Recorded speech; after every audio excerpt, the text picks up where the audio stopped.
ಮಾಡ್ಬೇಕಂದ್ರೆ ಕೂತು ದೇವರ ವಾಕ್ಯವನ್ನು ಕಲಿಯೋದು ಕಲಿ.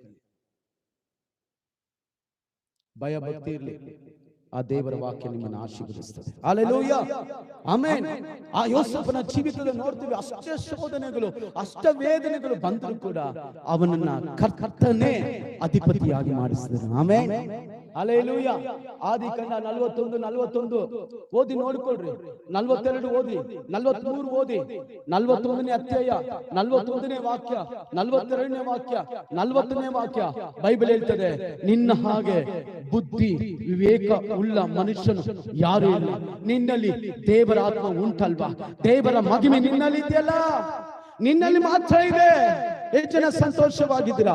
ದೇವರ ತೇಜಸ್ಸು ನಮ್ಮಲ್ಲಿ ಅನೇಕ ಜನರು ಕಾಣ್ತಾರೆ. ಮೊದಲು ನೋಡಿದ್ವಿ ದೇವರ ತೇಜಸ್ಸು ನಮ್ಮ ಮೇಲೆ ದೇವರ ಹಾಕಿದ್ರು. ಎರಡನೇದಾಗಿ ನೋಡ್ತೀವಿ ಜನರು ಬಂದು ಹೇಳ್ತಾರೆ, ನಿನ್ನಲ್ಲಿ